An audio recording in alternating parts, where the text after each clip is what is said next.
Sometimes grief doesn't just break your heart, it builds walls so high that nobody can climb them.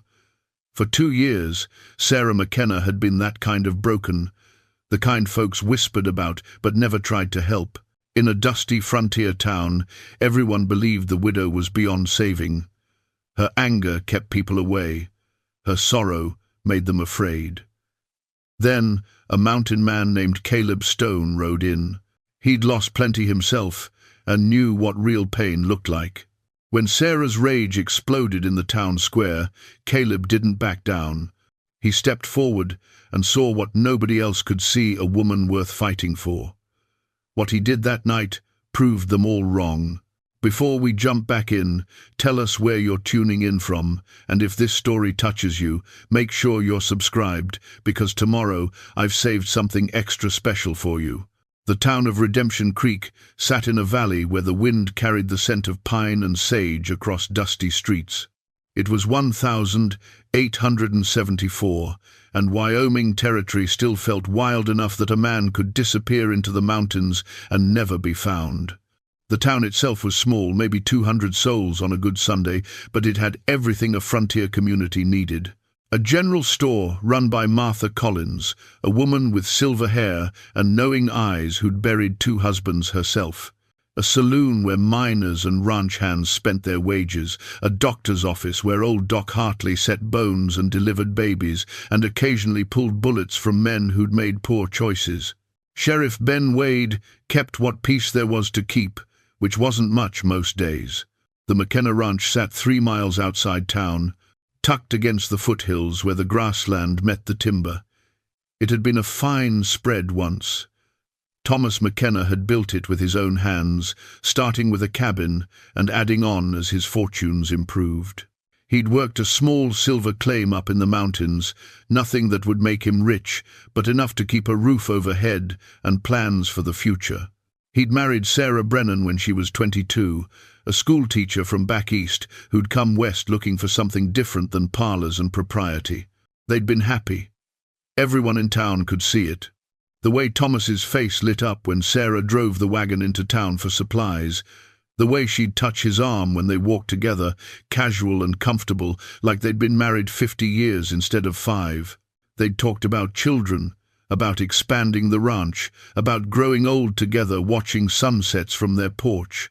Those kinds of dreams that feel solid when you're young and in love, like nothing could ever shake them loose. Then the mine took Thomas. A support beam gave way, they said. Cave in. He'd been working alone that day, which wasn't unusual for a small operation. By the time anyone found him, he'd been dead for hours. They brought his body down on a mule, and Sarah's whole world collapsed with that mountain. The funeral was well attended. The whole town came out, bearing food and sympathy and helpless looks.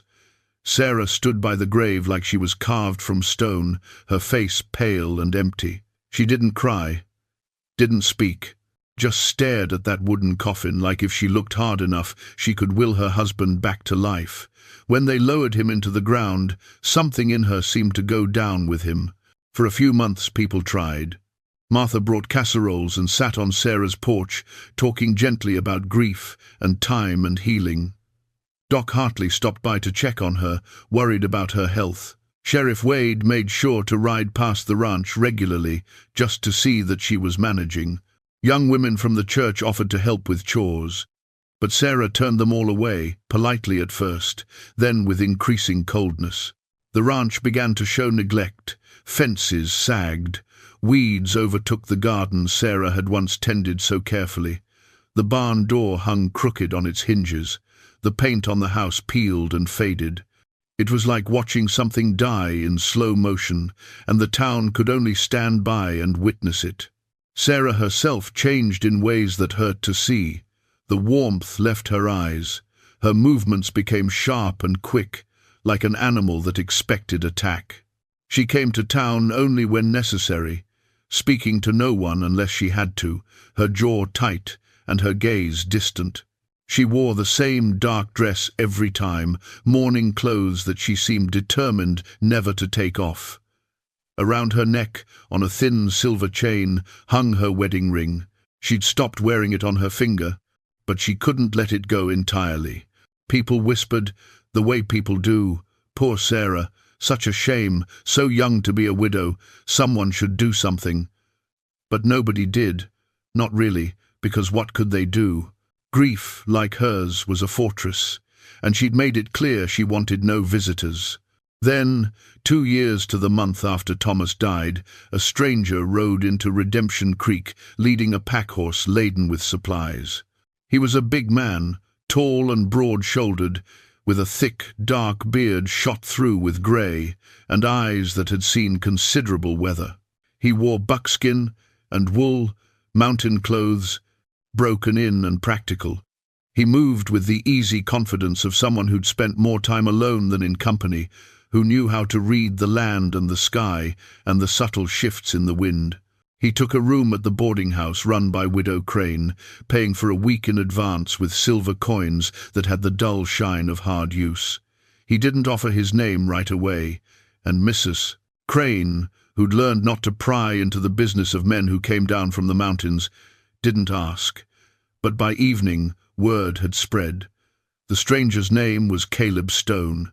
He'd been living up in the high country for 3 years, trapping and hunting, keeping to himself.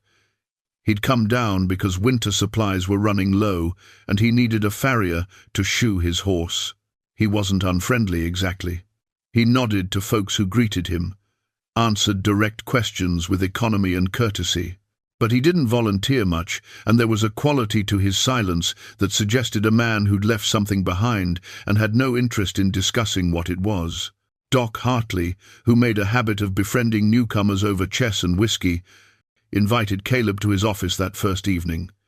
They played 3 games, and Doc won 2 of them, which pleased him because it suggested the mountain man had a mind that could be distracted. Over the 3rd game, as the light faded and the lamps were lit, Doc asked the question he asked everyone eventually. What brings a man down from the high country? Caleb studied the chessboard, moved his knight, and said simply, "Got tired of my own company." Doc nodded, understanding more than the words conveyed. That can happen. Mountains are beautiful, but they don't talk back. Sometimes that's a blessing, Caleb said, but there was no bitterness in it, just observation. Sometimes, Doc agreed. He moved his bishop, claiming Caleb's rook. You planning to stay in these parts?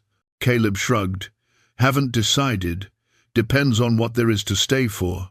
It was the kind of answer that could mean anything or nothing, and Doc let it rest. But he noticed, as the evening wore on, that Caleb asked questions about the town. Not prying questions, just the kind any newcomer might ask. How long had Redemption Creek been here? What did folks do for work?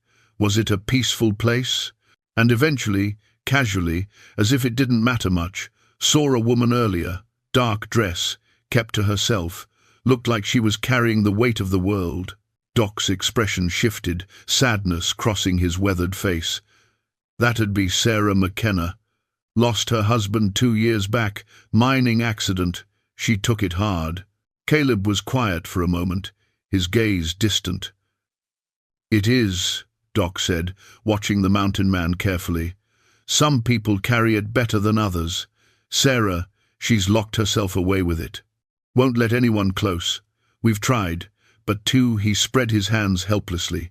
Caleb nodded slowly, saying nothing, but something in his expression suggested he understood more about that kind of grief than most. The next morning, Caleb was up early, taking his horse to the smithy. He spent the day quietly, walking the town, observing. He bought supplies at Martha's store, and she, with her gift for reading people, sensed something different about this one. Not dangerous exactly, but purposeful, like a man who'd made some decision and was working his way toward it. That afternoon, he was standing outside the saloon when he saw Sarah McKenna drive her wagon down the main street. Even from a distance, he could see the tension in her shoulders, the way she held herself apart from everything around her. She tied up outside the general store and went inside, her movements quick and efficient, a woman who wanted to complete her business and leave. Caleb watched her, recognition flickering in his eyes. Not of the woman herself, but of what she carried. He'd seen that particular kind of pain before. Hell, he'd worn it himself. Still did. Some days, though time had dulled its sharpest edges, he didn't approach her, didn't even think about it. Not then, but he noticed, and he filed it away, and when he went back to the boarding house that evening, he sat on the porch and thought about fortresses, and grief, and what it took to survive when the world took away the person you'd built your life around. It was 3 days later when everything changed. Billy Tucker was a ranch hand who worked for the Dawson spread east of town. He was young, maybe 22, with more enthusiasm than sense and a fondness for whiskey that got him into trouble more often than not. He'd been riding the high country checking on stray cattle when he'd stumbled across an old mine shaft, partially collapsed, that he didn't recognize. Curious and always hopeful he might find something valuable, he'd climbed down into the accessible part. What he found, wedged between two rocks near what had once been a support beam, was a pocket watch. It was silver, tarnished but still intact, with ornate engraving on the case. Billy didn't think much about where it came from. Finders keepers, as far as he was concerned. He pocketed it and rode back to town, pleased with his discovery. He made his first mistake at the saloon that evening, showing it off to the other hands. The watch was a fine piece, better than anything Billy could afford, and he enjoyed the attention it brought him. He sat at the bar, flipping it open and closed, letting the lamplight catch on the silver. Doc Hartley was there, playing cards at a corner table. He glanced over at the commotion, saw the watch, and his face went pale. He stood up so quickly his chair scraped loud against the wooden floor. "Billy," he said, his voice tight, "where did you get that?" Billy, emboldened by whiskey, grinned. "Found it up in the hills. Pretty nice, ain't it?" Doc crossed the room in 3 strides and took the watch from Billy's hand before the young man could protest. He opened it, and his worst fear was confirmed. Inside the case, engraved in delicate script, were the initials T.M. and a date. Thomas and Sarah's wedding day. "Dear God," Doc breathed, "this is Thomas McKenna's watch." The saloon went quiet. Every man there knew what that meant. Thomas had been wearing that watch the day he died. It should have been buried with him, or given to Sarah. Its presence here, in Billy's careless hands, was wrong on every level. "I didn't know," Billy stammered, suddenly sober. "I just found it. I didn't steal it from no grave, I swear." "Where exactly did you find it?" Sheriff Wade had appeared at Doc's shoulder, his expression grim. Billy explained about the mine shaft, the location up in the hills. Wade and Doc exchanged looks. That wasn't where Thomas had died, or at least not where they'd found his body, which meant either the watch had been moved or something about the story of Thomas's death was incomplete. But that mystery became secondary in the next moment, because the saloon doors swung open and Sarah McKenna walked in. It wasn't common for women to enter the saloon, though it wasn't strictly forbidden either, but Sarah hadn't set foot in this place since Thomas died. She'd come to town for lamp oil and had been about to head home when she'd heard the commotion, heard Thomas's name, spoken loud enough to carry through the door. She stood in the doorway, her dark dress stark against the evening light behind her. Her eyes found the watch in Doc's hand, and something fundamental shifted in her expression. All the careful control she'd maintained for 2 years cracked like ice over a spring thaw. "That's Thomas's," she said, her voice barely above a whisper. Doc moved toward her, holding the watch carefully. "Sarah, I know this must be—" But she wasn't looking at Doc. She was looking at Billy Tucker, and the rage building in her eyes was terrible to see. "You," she said, her voice rising, "you had Thomas's watch. You took it from him."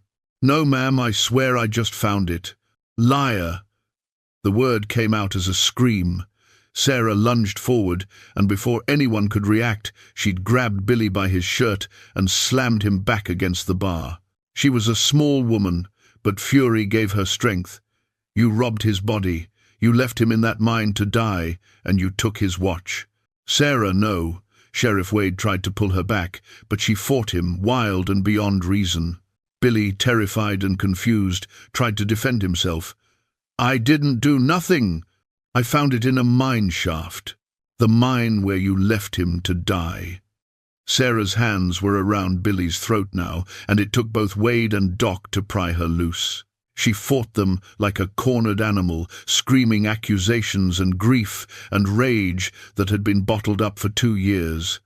Men backed away, uncomfortable witnesses to such raw pain. Billy scrambled behind the bar, shaken and pale. They managed to get Sarah outside, but she broke free again in the town square. She stood in the middle of the street, breathing hard, her hair coming loose from its pins, her face streaked with tears. She probably didn't realize she was crying. 2 years, she said to no one and everyone. 2 years I've carried this, and you all just watched. You let whoever did this walk free. You let them keep his things like trophies. Sarah, nobody did anything to Thomas, Doc said gently, though his own certainty was shaken by the watch's appearance. It was an accident. Was it? She laughed, bitter and broken. Then how does his watch end up in a different mine? How does that happen by accident? No one had an answer for her. A crowd had gathered now, townspeople drawn by the commotion. They formed a loose circle around Sarah, uncertain and helpless. That's when Caleb Stone stepped forward. He'd been across the street at the general store when he'd heard the screaming. He'd come to see what the trouble was and had watched the whole scene unfold from the edge of the crowd. Now he moved through the circle of onlookers, his steps slow and deliberate, his hands visible and empty. Sarah saw him coming and turned on him, her rage finding a new target. "What do you want?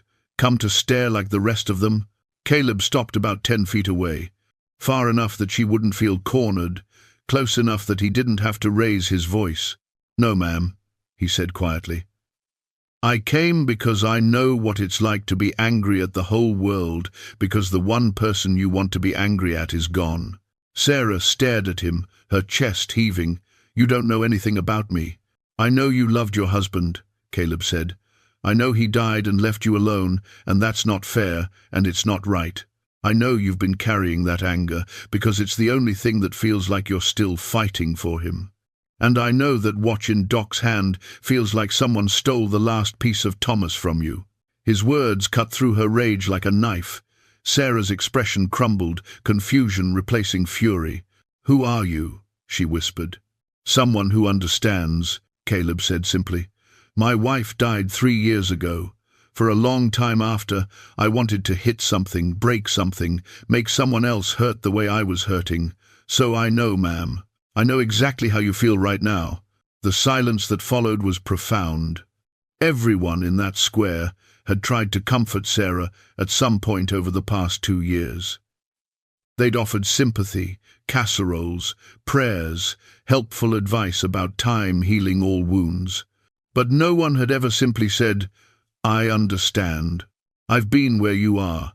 Your anger makes sense." Sarah's knees seemed to give out. She didn't fall, but she swayed, and for a moment it looked like she might. Caleb took a step forward, instinctive, but didn't reach for her, giving her the choice. Martha Collins broke from the crowd and went to Sarah, putting an arm around her shoulders. Sarah let herself be held, which was something no one had seen her do since the funeral. "I can't do this anymore," Sarah said, so quietly most people couldn't hear. "I can't carry this by myself anymore." "Then don't," Martha said firmly. "Let us help. Let someone help." Sarah pulled away, shaking her head. She looked at Caleb one more time, something unreadable in her expression, then turned and walked toward her wagon. Her movements were stiff, mechanical. She climbed up to the seat, took the reins, and drove out of town without looking back. The crowd dispersed slowly, people returning to their homes with troubled expressions. Doc Hartley held Thomas's pocket watch carefully, wondering what to do with it. Sheriff Wade questioned Billy Tucker more thoroughly, taking notes about the exact location of the mine where the watch had been found. Caleb stood in the square as the twilight deepened, watching the road Sarah had taken out of town. Something in his expression was resolved, decided. He walked back to the boarding house, saddled his horse, and packed a few supplies into his saddlebags. Mrs. Crane watched from the porch as he mounted up. "You're going after her," she said. It wasn't a question. "Yes, ma'am. She might shoot you. She's got a temper and a rifle, and not much left to lose." "I know." Mrs. Crane nodded slowly. "You're a good man, Mr. Stone. Foolish, maybe, but good." Caleb touched the brim of his hat to her and turned his horse toward the road that led to the McKenna ranch. Behind him, the town settled into evening, lamps being lit in windows, the ordinary rhythms of life continuing. But nothing about this night would be ordinary. Not for Sarah McKenna, and not for the mountain man riding out to meet her in her fortress of grief. Doc Hartley stood in his office window, the pocket watch still in his hand, and watched Caleb ride away. He thought about courage, and what it meant to face someone else's pain when you'd barely survived your own. He thought about Sarah, alone on that ranch, and about the stranger who'd seen something in her that no one else had seen. Not a lost cause, but a woman worth fighting for. He set the watch on his desk, opened his ledger, and began to write. If they were going to find out what really happened to Thomas McKenna, they'd need to start asking better questions. And if that watch had ended up in a different mine, then maybe the story they'd all accepted 2 years ago wasn't the whole truth. Outside, the stars came out over Redemption Creek, cold and distant and beautiful. And somewhere on the road between town and an isolated ranch, a mountain man rode toward a confrontation that would change 2 lives forever. Caleb worked through the night, stopping only when the first grey light of dawn began to soften the eastern sky. He'd repaired the main fence line, cleared the debris from around the well, and fixed the barn door so it hung straight again. Small victories, but they added up. He found the blankets Sarah had mentioned and made himself a rough bed in the barn's hayloft. It smelled of old hay and leather and dust, familiar scents that reminded him of his childhood on his father's farm. He slept lightly, the way he'd learned in the mountains, attuned to any unusual sound. When he woke a few hours later, the sun was well up, and he could smell coffee. He climbed down from the loft, brushed hay from his clothes, and stepped outside to find Sarah sitting on the porch with 2 cups set out. An invitation. He washed his hands and face at the pump, then joined her on the porch, taking the offered cup with a nod of thanks. The coffee was better this morning, still strong but with a smoothness that suggested she'd taken some care with it. "You've been busy," Sarah said, gesturing toward the repaired fence. "Couldn't sleep much anyway."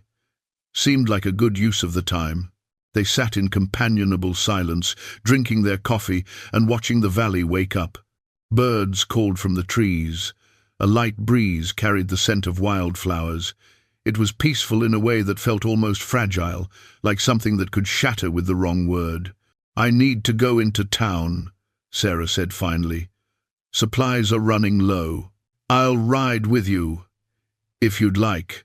She hesitated, then nodded. "All right." An hour later, they were on the road to Redemption Creek, Sarah driving her wagon while Caleb rode alongside. She'd changed into a different dress, still dark but not quite so severe. Her hair was pinned up neatly.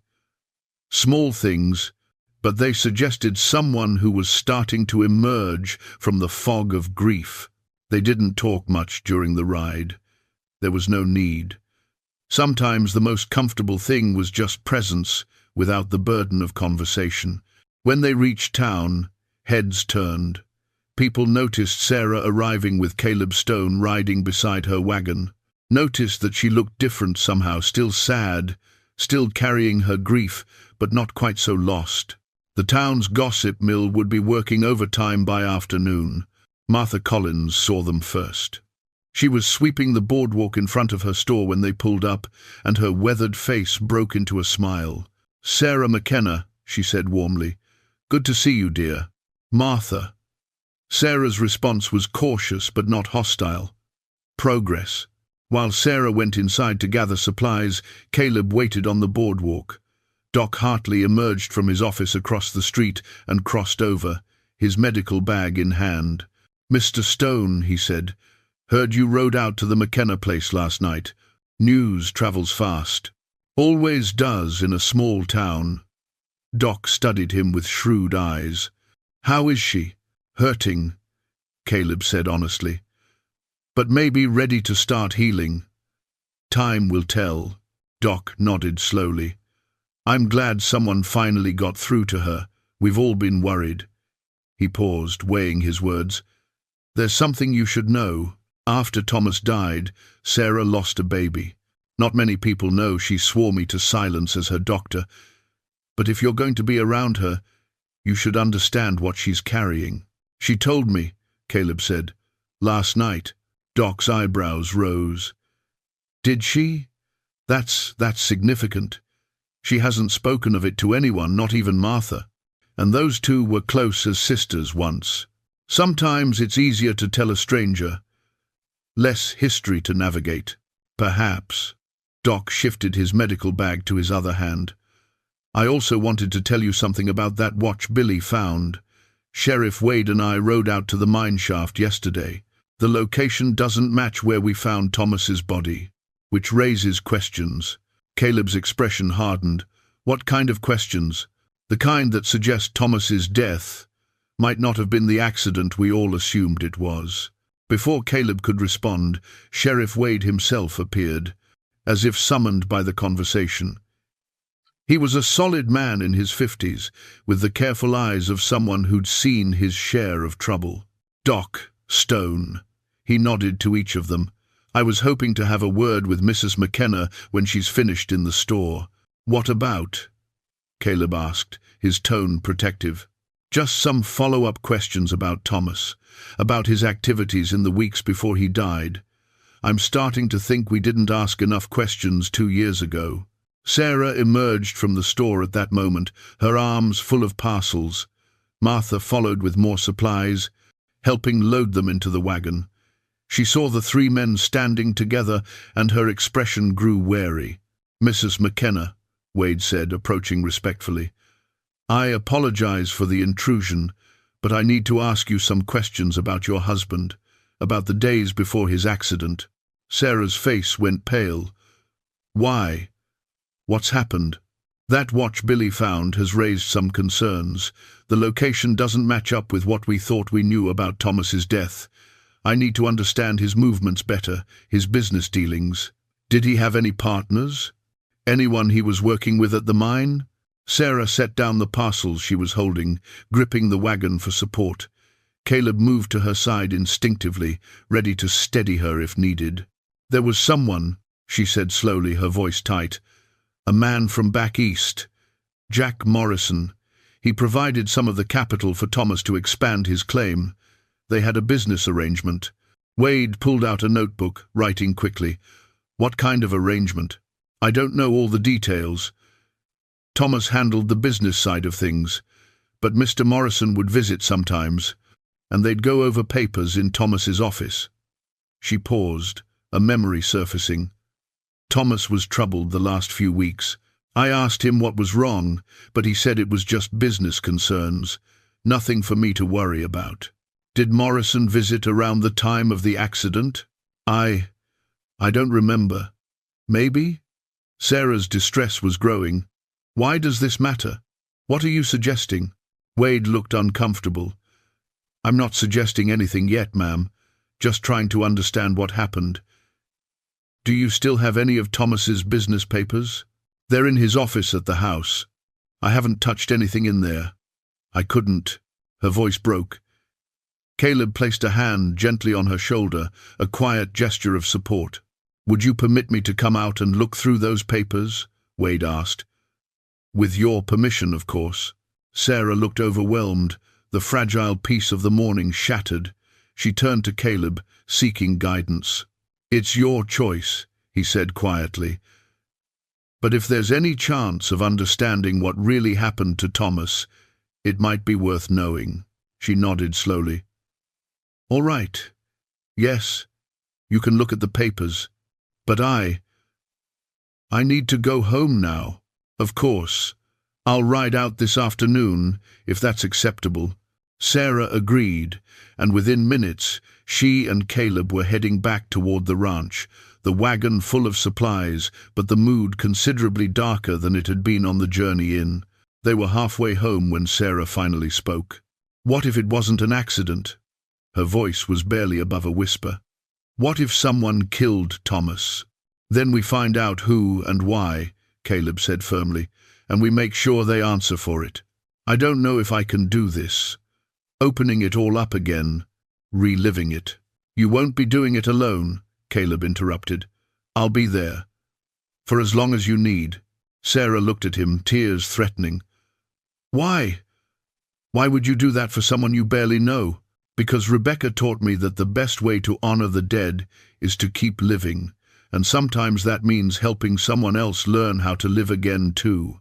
The rest of the ride passed in silence, but it was a different kind of silence than before.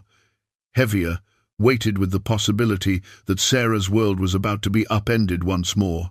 But this time, at least, she wouldn't face it alone. When they reached the ranch, Caleb helped her unload the supplies and settle them in the house. He moved carefully through the space, aware that this was the first time he'd been properly inside. The house showed signs of the same neglect as the outside: dust on surfaces, dishes in the sink, a general air of abandonment.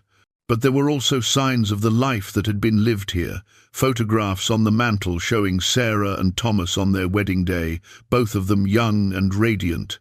A quilt draped over the sofa, hand-stitched with care. Thomas's coat still hanging by the door, his boots beneath it, as if he might walk through at any moment and put them on.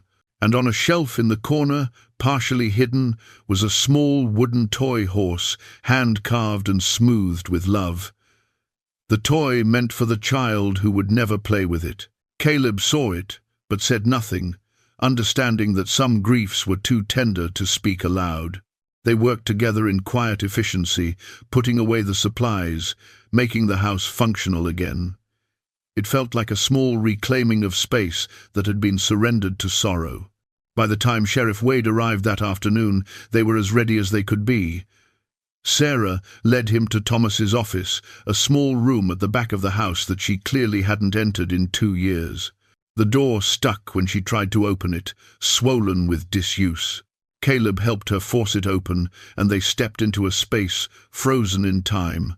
Papers on the desk, a pen lying where it had been set down, a coat over the back of the chair, everything waiting for a man who would never return. Sheriff Wade spent 2 hours going through Thomas's papers while Sarah and Caleb waited in the main room.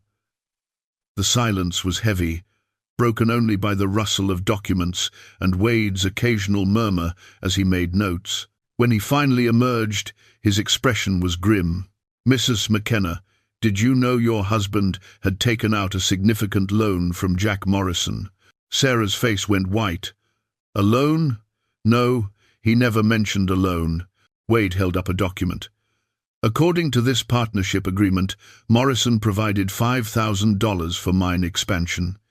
In exchange, if Thomas died before repaying the debt, Morrison would have claim to 50% of the ranch and mining operation." The words hit Sarah like a physical blow. Caleb moved closer, ready to catch her if she fell. "That's not possible," she whispered.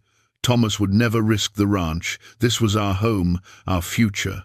"The document appears to be signed by both men," Wade said carefully. "Witnessed and notarized. But there's something odd about it. The dates don't quite line up with other correspondence I found. And Thomas's handwriting in his personal notes suggests he was concerned about Morrison's business practices in the weeks before his death." Sarah sank into a chair, her hands shaking. "What are you saying?" "I'm saying I think Thomas discovered something about Morrison that made him suspicious. And I think Morrison might have had reason to want Thomas dead before those suspicions became public knowledge." The words hung in the air, terrible in their implications. Murder, not an accident, but murder, for money and land. "Where is Morrison now?" Caleb asked, his voice hard. "That's the question," Wade said. "He left town shortly after Thomas's funeral, said he was returning to Denver. But I'm going to send some telegrams, see what I can find out about his current whereabouts and his business history." Sarah looked up, her eyes blazing with a fury that replaced shock. "If he killed Thomas, if he murdered my husband for this ranch, then he'll answer for it," Wade said firmly. "But I need time to build a case. These are serious accusations, and I need evidence that will hold up. Can you be patient, Mrs. McKenna?" "I've been patient for 2 years," Sarah said bitterly. "I can wait a little longer if it means justice for Thomas." Wade nodded, gathering the documents he needed. "I'll keep you informed. In the meantime, don't mention this to anyone. If Morrison hears we're investigating, he might disappear for good." After Wade left, Sarah sat in stunned silence. The afternoon light slanted through the windows, casting long shadows across the floor. Caleb made coffee, gave her space to process what she'd learned. Finally, she spoke. "I've spent 2 years thinking Thomas died in an accident. Blaming fate, blaming bad luck, blaming God. But if someone killed him," her voice cracked, "if someone deliberately took him from me, from our baby," she couldn't finish. The grief that had been transforming into something manageable suddenly had new, sharper edges. This wasn't just loss. It was theft. It was violence. Caleb sat across from her, letting her see his face, his steady presence. "Anger is natural," he said. "Use it, don't let it use you." "How?" Sarah's hands clenched into fists. "How do I not let it consume me?" "By remembering that revenge isn't the same as justice. By trusting Wade to do his job. By not letting Morrison's actions define the rest of your life." He leaned forward. "Thomas wouldn't want you destroyed by the same man who destroyed him?" Sarah closed her eyes, fighting for control. When she opened them again, there was steel in her expression alongside the grief. "I want to see the mine," she said. "The place where he died. I've never been there. I couldn't face it before, but now I need to see it." "Are you sure?" "No, but I'm going anyway." They rode out the next morning at first light, Sarah showing Caleb the path Thomas used to take up into the hills. It was a hard climb, rocky and steep in places, but both horses were sure-footed. The air grew thinner and cooler as they ascended. The mine entrance was marked by old timbers and a scatter of equipment left behind when the site was abandoned after Thomas's death. The opening yawned, dark and dangerous, partially collapsed as reported. Sarah dismounted and stood staring at the entrance. Caleb stayed back, letting her approach at her own pace. She walked to the opening, placed her hand on the weathered timber frame. Her lips moved, speaking to Thomas, Caleb realized, saying things she'd never had a chance to say. "Goodbye. I love you. I'm sorry. Forgive me." Tears ran down her face, but she didn't wipe them away. She stood there for long minutes, communing with the ghost of her husband in the place where his life had ended. When she finally turned back to Caleb, her face was raw but somehow clearer. "I needed to see it," she said, "to make it real. He really died here. Whatever happens with Morrison, whatever we find out, Thomas died in this place, and I'll never see him again." "No," Caleb agreed gently. "You won't. But I can keep living. I can find out what happened to him and make sure whoever's responsible pays." And then, she paused, looking at the vast sky above them. "And then maybe I can finally let him rest. Let us both rest." They rode back down as the sun climbed higher, and something fundamental had shifted in Sarah. The grief hadn't disappeared, it never would, but it had transformed. She was no longer drowning in it. She was learning to carry it, to live alongside it rather than being consumed by it. Back at the ranch, they worked together through the afternoon. Caleb continued repairs while Sarah began the slow process of reclaiming her house from neglect. She cleaned, organized, opened windows that had been closed for months, let light and air back into spaces that had become tombs. That evening, as they sat on the porch watching the sunset, Sarah said something that surprised them both. I'm glad you came to town when you did. I don't think I would have survived much longer the way I was going. You're stronger than you think, Caleb said. Maybe, but everyone needs help sometimes, even strong people. She glanced at him. Even you. He smiled slightly. Even me. Will you stay? Not just for a few days. Really stay. Help me figure out what happened to Thomas and what to do about Morrison. Help me. She hesitated. Help me remember how to live. Caleb looked at her, this woman who'd been breaking when he found her, who was now slowly piecing herself back together. He thought about his empty cabin in the mountains, about 3 years of solitude that had taught him everything except how to rejoin the world. I'll stay, he said, for as long as you need. Sarah nodded, relief and gratitude in her expression. They sat together as the sun disappeared behind the mountains, two people who'd been lost, finding their way towards something like hope. 3 days later, Jack Morrison returned to Redemption Creek. He arrived in a hired carriage, dressed in an expensive suit that marked him as a man of means from back east. He was in his 40s, handsome in a practiced way, with slicked hair and a smile that didn't quite reach his eyes. The kind of man who'd learned to wear charm like armor. Word reached the ranch before Morrison did. Martha Collins sent her son riding out with a warning. Sarah and Caleb were working in the barn when the boy arrived, breathless and worried. Ma says to tell you Jack Morrison's back in town, asking questions about Mrs. McKenna and the ranch. Sheriff Wade's watching him, but Ma thought you should know. Sarah's face hardened. Thank you, Peter. Tell your mother I appreciate the warning. After the boy left, she turned to Caleb. Probably, but he doesn't know we're onto him yet. That gives us an advantage. They didn't have to wait long. By afternoon, Morrison's carriage was rolling up the drive to the McKenna ranch, dust billowing behind it. Sarah and Caleb stood on the porch, watching him approach. Sarah's hand rested near the rifle, leaning against the doorframe, but Caleb had counseled restraint. They needed Morrison to show his hand. Morrison stepped down from the carriage with practiced grace, followed by 2 rough-looking men who were clearly hired muscle rather than legitimate associates. He approached the porch with his professional smile firmly in place. Mrs. McKenna, he said warmly, as if they were old friends. I'm so sorry for your loss. I should have returned sooner, but business kept me in Denver longer than anticipated.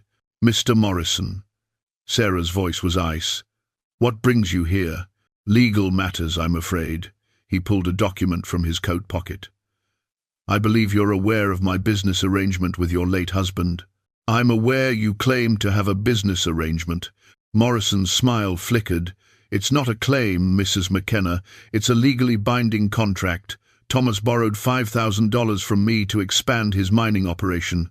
According to the terms, if he failed to repay the loan before his death, I would acquire a 50% interest in both the mine and this ranch. That's convenient, Caleb said quietly from beside Sarah. Him dying before he could repay. Morrison's eyes shifted to Caleb, assessing. And you are a friend of the family. I see. Morrison's tone suggested he saw more than that, but he returned his attention to Sarah. I understand this is difficult, but business is business. I've come to make you an offer.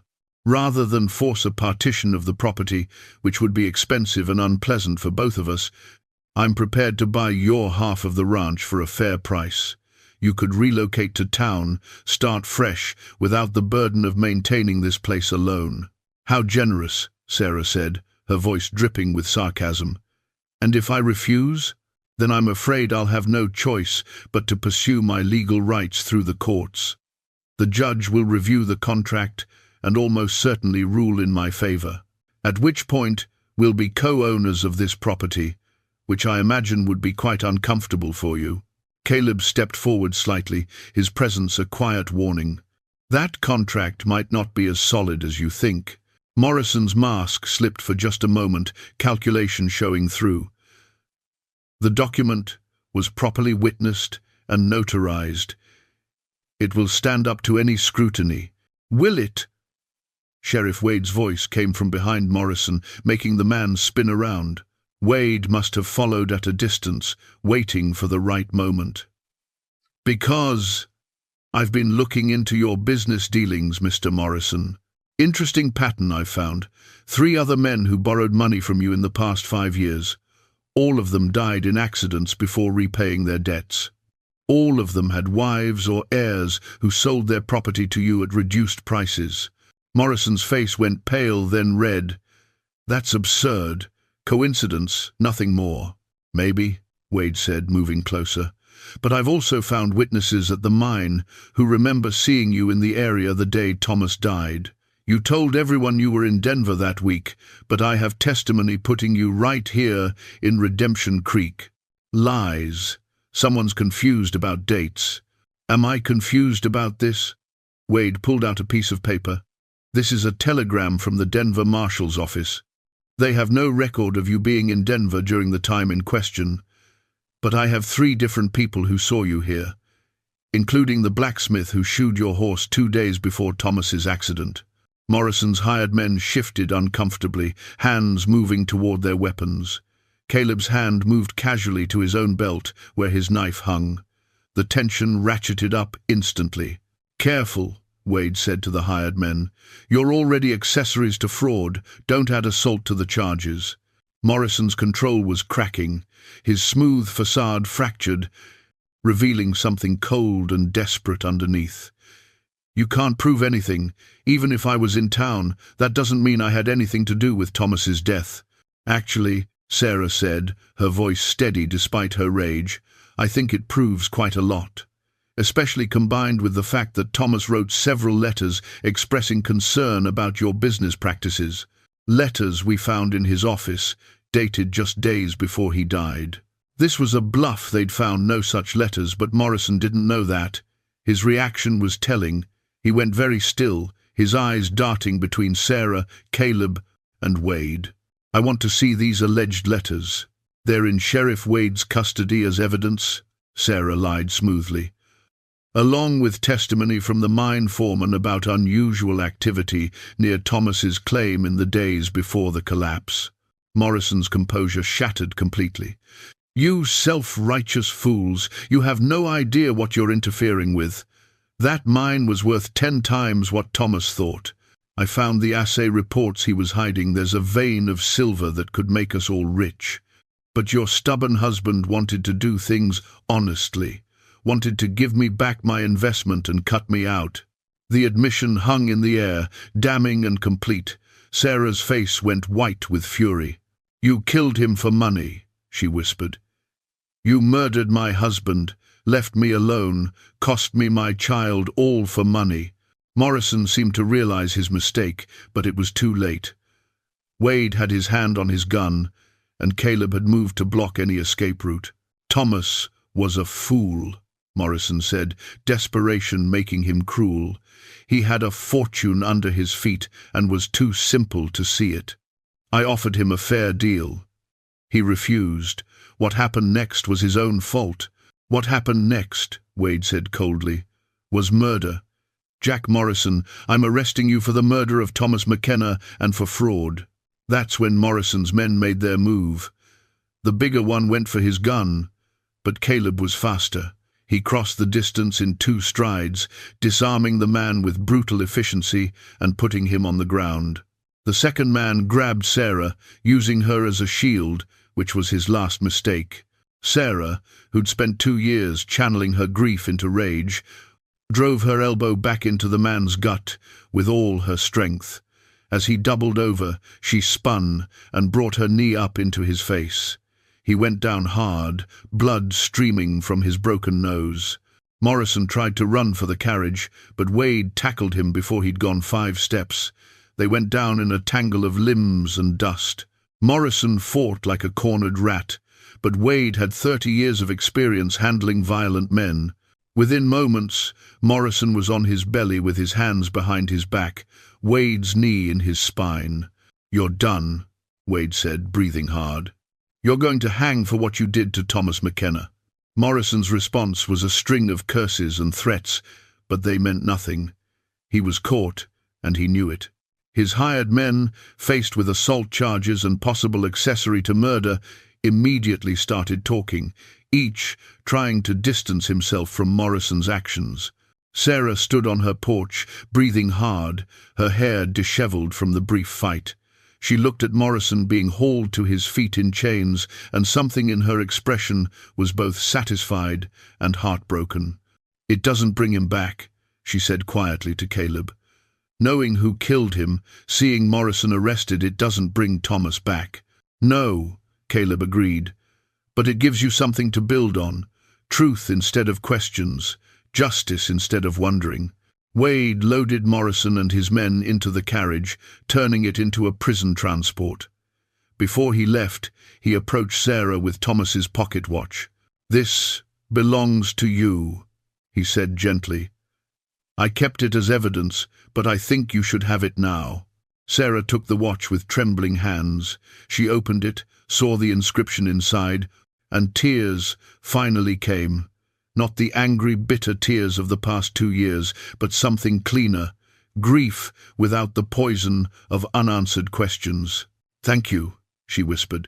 Wade tipped his hat and climbed onto the carriage. They watched as it rolled away, taking Jack Morrison toward justice.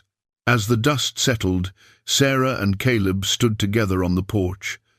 The ranch stretched out before them, no longer threatened, no longer shadowed by mystery, just land, and a house, and the possibility of a future. "What now?" Sarah asked.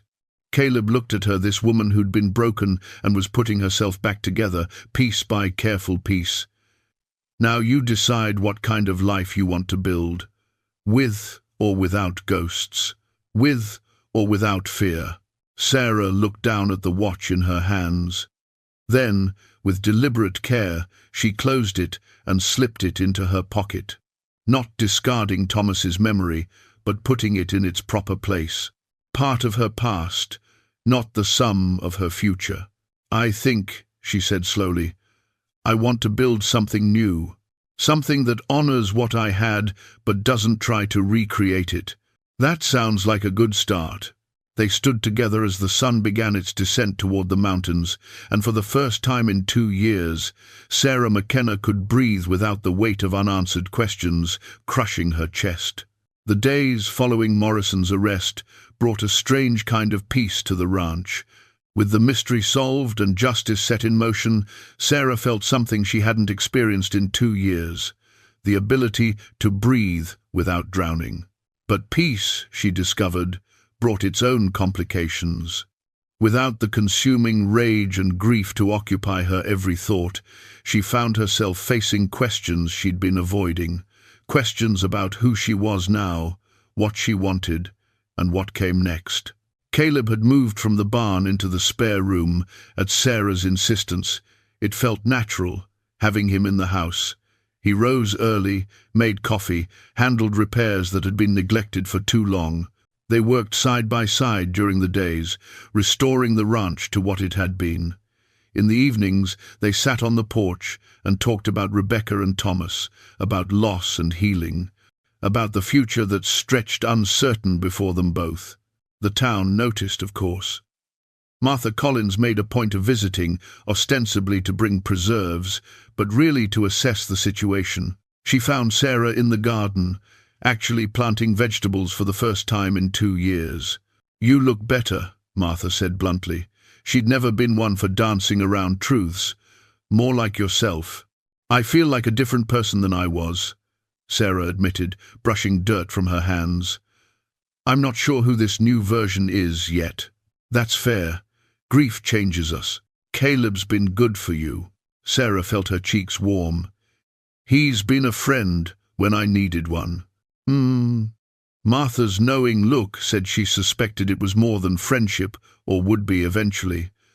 "The town's talking, you know, about you and the mountain man. Some folks think it's too soon. Others are just glad to see you healing." "And what do you think?" Martha considered, her weathered face thoughtful. "I think Thomas loved you enough that he'd want you to be happy.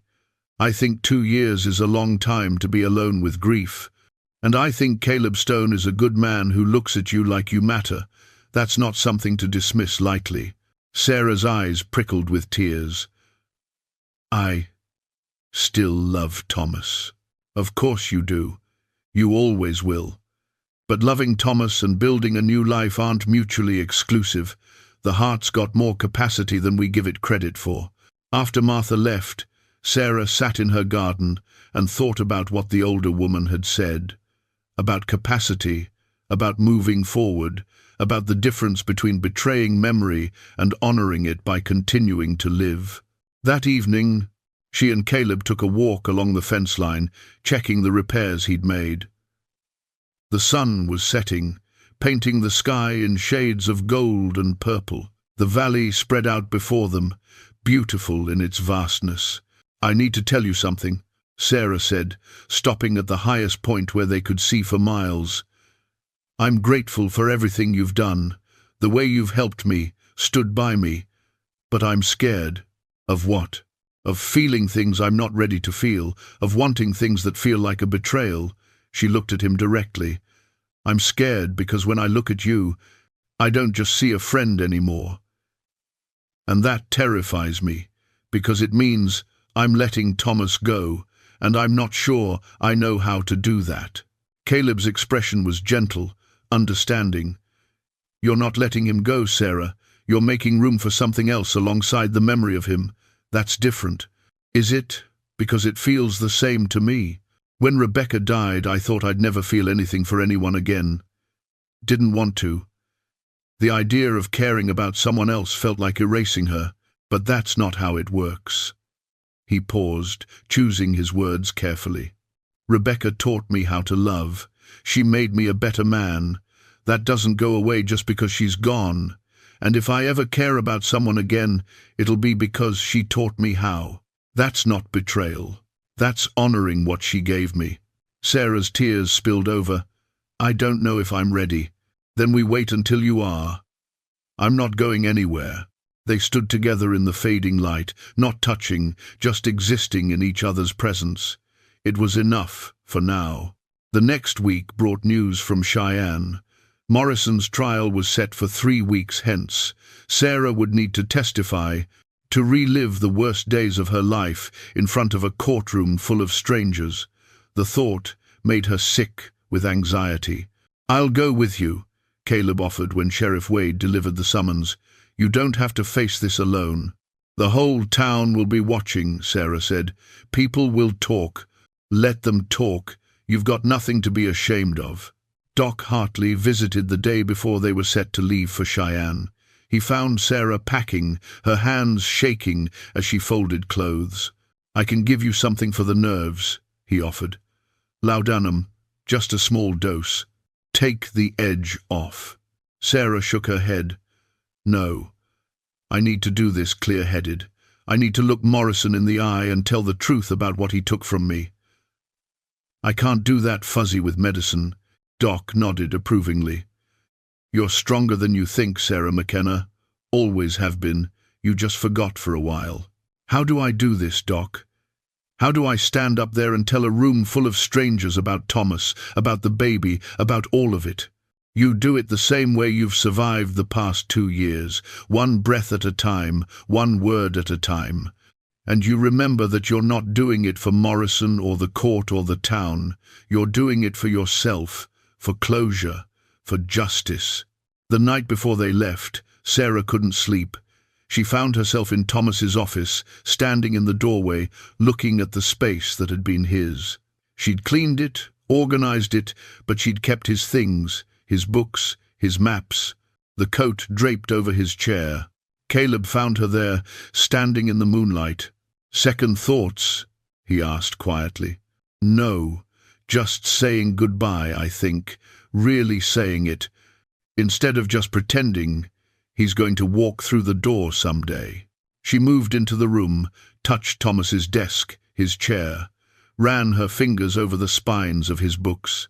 We were going to have such a good life, she said. We had plans. The baby was going to sleep in the room next to ours. We were going to teach them to ride, to love this land. Thomas wanted to build a bigger barn, expand the herd. We were going to grow old here, together. I'm sorry you didn't get that, Caleb said. So am I. Sarah turned to face him. But standing here now, I realize something. Those plans died with Thomas, and I can spend the rest of my life mourning them, or I can make new plans, different ones. That doesn't mean I loved him less. It just means I'm choosing to keep living. That's a hard choice to make. Yes, but it's mine to make, and I'm making it. She walked to Thomas's desk and pulled out a piece of paper and a pen. She wrote for several minutes while Caleb waited silently. When she finished, she folded the paper and placed it in a wooden box on the desk, along with Thomas's pocket watch and her wedding ring. What did you write? Caleb asked. A letter, telling him goodbye, telling him I forgive him for keeping secrets, telling him I'll always love him, but I'm ready to live again, and thanking him for the time we had. She closed the box gently, then turned away from the desk. I'm ready for tomorrow, she said.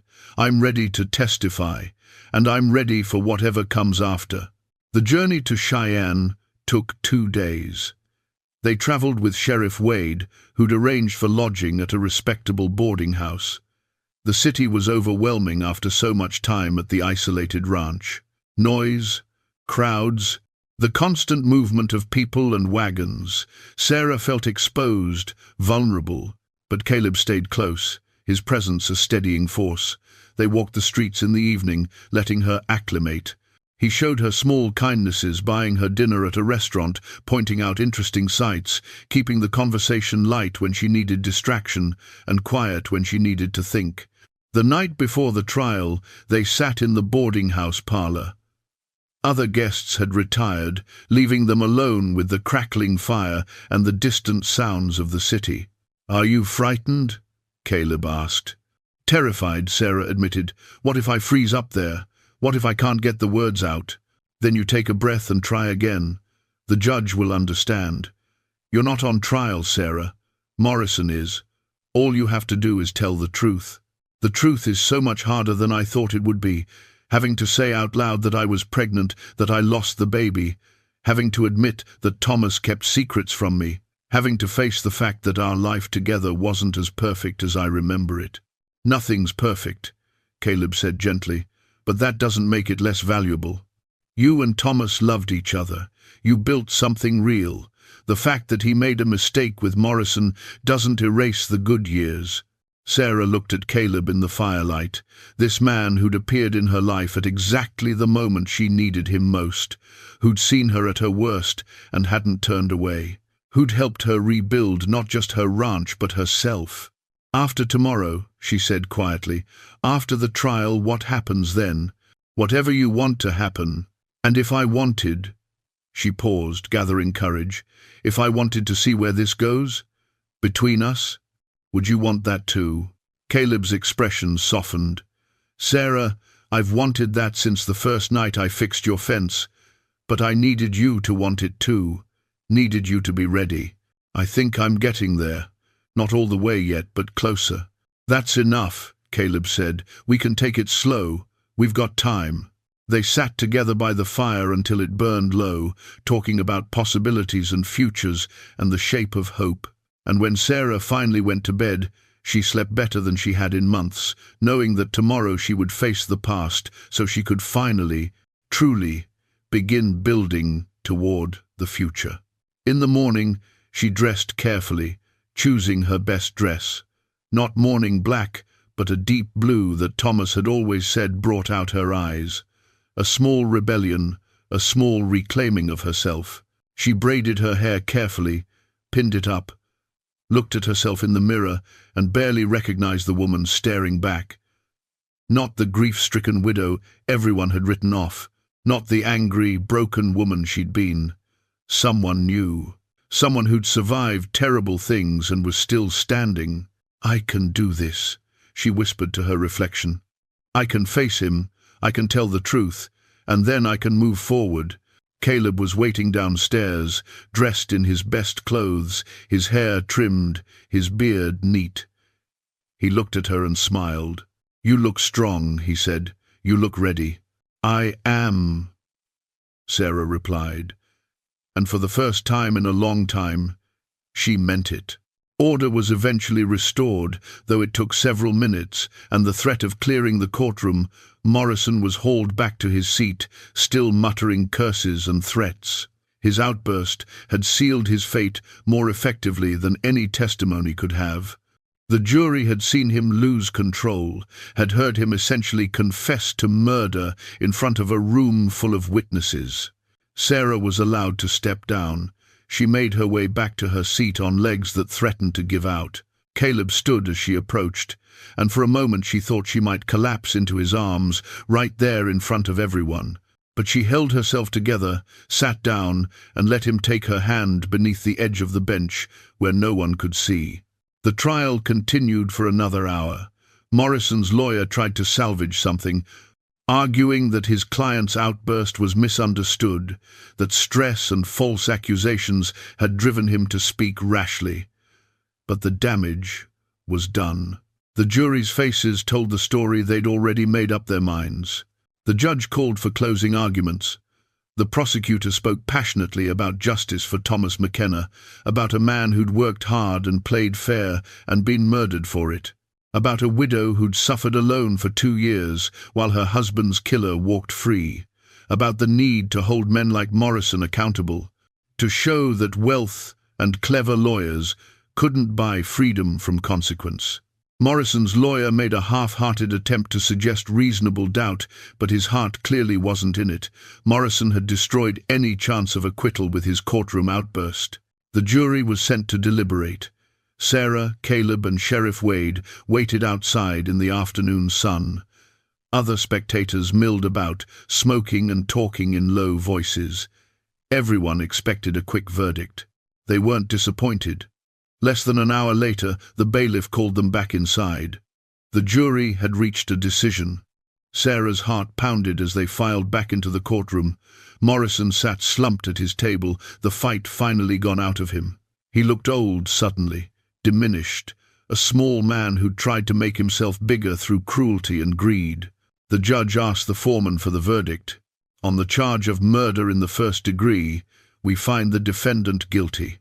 The words echoed through the courtroom. Sarah felt something break loose in her chest. Not joy, exactly, but relief, vindication. Thomas's death had been acknowledged as the crime it was. His life had mattered. His death would be answered for. The judge thanked the jury and set a date for sentencing. In Wyoming Territory in 1874, the sentence for murder was death by hanging. Everyone in that courtroom knew what Morrison's fate would be. As the deputies led Morrison away, he looked back at Sarah one last time. Whatever he saw in her face made him look away quickly, his shoulders hunching as if against a blow.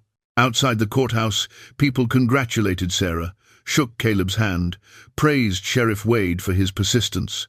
Martha Collins had made the journey from Redemption Creek and pulled Sarah into a fierce hug. "You did it, girl. You stood up there and you faced him and you didn't break. I'm so proud of you." Sarah found she was crying, but they were clean tears, not the bitter ones she'd cried for so long. "It doesn't bring him back." "No," Martha agreed, "but it gives him justice, and it gives you closure. That's not nothing." Doc Hartley appeared, looking pleased. That outburst of Morrison's was a gift. His own lawyer couldn't have convicted him more effectively. "I wasn't trying to provoke him," Sarah said. I needed him to hear me. I needed him to know that he didn't break me." "He heard you," Caleb said quietly. "The whole courtroom heard you." They stayed in Cheyenne one more night. The boarding house felt different now, lighter somehow. Sarah slept deeply, dreamlessly, for the first time in longer than she could remember. In the morning, they prepared to return to Redemption Creek. Sheriff Wade would stay to handle the remaining paperwork, but Sarah and Caleb were free to go home. Home. The word felt different now. Not just a place where Thomas had lived and died, but a place where Sarah was building a new life. As they rode out of Cheyenne, Sarah looked back at the city once. The courthouse stood solid and imposing, a monument to justice. Tomorrow or next week or next month, Jack Morrison would hang for what he'd done. The thought gave her no pleasure, but it gave her peace. "How do you feel?" Caleb asked, as they left the city behind. Sarah considered the question carefully. "Lighter," she said finally. "Like I've been carrying a weight so long, I forgot it was there, and now it's gone. I'm not happy exactly, but I'm not drowning anymore either. That's a start." "Yes," Sarah agreed, "that's a start." They rode through the afternoon, the landscape opening up around them. The valley spread wide and golden in the autumn light. The mountains rose in the distance, solid and eternal. Somewhere ahead was Redemption Creek, and beyond it, the ranch where Sarah's new life was waiting. She thought about Thomas, about the wooden box on his desk with her letter inside, about the toy horse she'd finally moved from hiding to the mantel, where it could be seen and remembered without breaking her heart, about the garden she'd planted and the fence Caleb had repaired, and the slow, painful work of rebuilding a life from ruins. She thought about Caleb riding beside her, patient and steady, asking nothing but offering everything, about the way he looked at her like she was worth the wait, about the possibility of love that honored the past without being imprisoned by it. "Caleb," she said as they crested a hill and could see Redemption Creek in the distance. "Thank you. For everything. For seeing past my anger. For staying. For helping me remember how to be alive." He smiled, that quiet smile that had become so familiar. "You did the hard work, Sarah. I just stood beside you while you did it. That's more than anyone else was willing to do. Then everyone else was a fool." They rode on toward home, toward whatever future they would build together, two people who'd learned that surviving loss meant more than just enduring. It meant choosing, every day, to keep living, to keep hoping, to keep believing that even after the worst darkness, dawn would eventually come. 6 months later, spring arrived in Redemption Creek with a riot of wildflowers and the sound of running water as the snowmelt filled the streams. The McKenna Ranch had transformed in ways both visible and subtle. The fence line stood straight and strong, newly painted white. The barn wore fresh red paint, its doors hung square and true. The garden that Sarah and Caleb had planted together was showing the first green shoots of vegetables and herbs. The house itself seemed to breathe differently, windows open to let in light and air, curtains she'd sewn herself hanging in cheerful colors. But the biggest changes were the ones you couldn't see from the road. Sarah stood on the porch in the early morning light, coffee cup in hand, watching Caleb work with the horses in the corral. He'd brought down 2 of his own from the high country, and they'd bought 3 more from a rancher selling out. The beginnings of a real operation, something they could build on together. She thought about the woman she'd been 6 months ago, the angry, broken widow who'd attacked a ranch hand in a saloon and screamed at the world that had taken everything from her. That woman felt like a stranger now, not forgotten, but transformed. The grief hadn't disappeared, she didn't think it ever would, but it had changed shape, become something she could carry without being crushed by it. Thomas's office was different now, too. She'd kept his books, his maps, the things that had been meaningful to him. But she'd cleared space for her own things, a small desk where she wrote letters and kept household accounts, a comfortable chair by the window where she could read. The wooden box with her letter to Thomas sat on a shelf, alongside his pocket watch and her old wedding ring, honored but not enshrined, part of her history, not the whole of it. The toy horse had found a place on the mantel above the fireplace. Sometimes she looked at it and felt the old ache, the what might have been that could still bring tears. But increasingly she could look at it with tenderness instead of agony, a memory of hope rather than a monument to loss. Caleb finished with the horses and walked toward the house, catching sight of her on the porch. His smile was easy, comfortable. The way he looked at her still made her heart catch, but now she let herself feel it without guilt. "Coffee still hot?" he asked as he climbed the steps. "Should be. I just made it." He poured himself a cup and joined her, leaning against the porch rail. They stood in companionable silence, watching the valley wake up. A year ago, Sarah couldn't have imagined finding peace in such a simple moment.